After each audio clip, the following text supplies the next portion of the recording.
I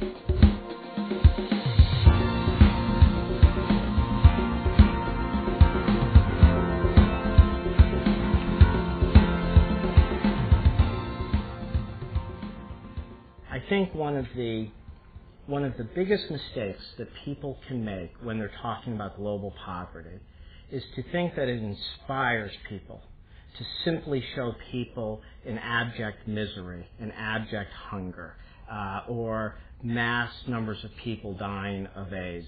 That is not what inspires people. That's what makes people feel hopeless.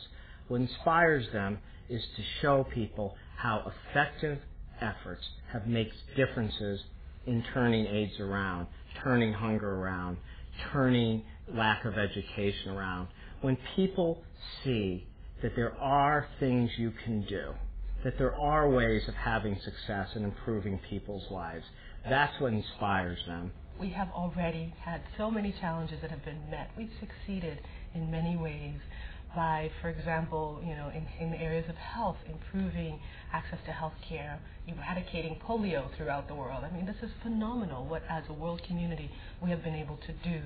Certain individual countries, for example, Mozambique has gone from a climate of war and fear and insecurity to one of economic growth and development where people can send their children to school. Successes are all over this world, and we should embrace those successes and work together as a global community to help amplify those successes. And it doesn't take much. Over the past 15 years, more countries have given up nuclear weapons than have acquired them. And while the international regimes are not perfect, and we have to recognize that they can't solve every problem for us, they have been very effective at getting countries to give up nuclear weapons, to stop programs, and to rejoin the international community. So, for example, there are 4 countries that came out of the Soviet Union with nuclear weapons. Belarus, Kazakhstan, and Ukraine all gave them up. South Africa, when it wanted to rejoin the international community, gave up its nuclear weapons and joined the international system. We're still using these international tools very effectively. It's only because of the inspections and verification that we caught North Korea's cheating, that we caught Iran's cheating on these obligations. And we're now using those norms to force them to cooperate, or if they don't cooperate, to have the basis to take more punitive action.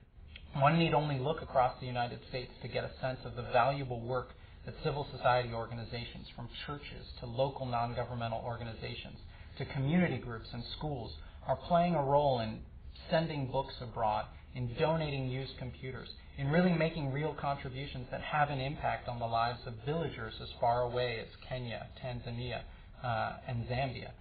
Americans can make a real difference at home, starting in their own communities.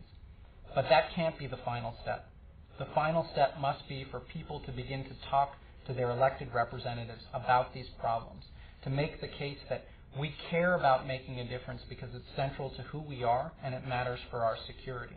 And building that sort of constituency that can help to shape the national level policies we have must be the final step for Americans.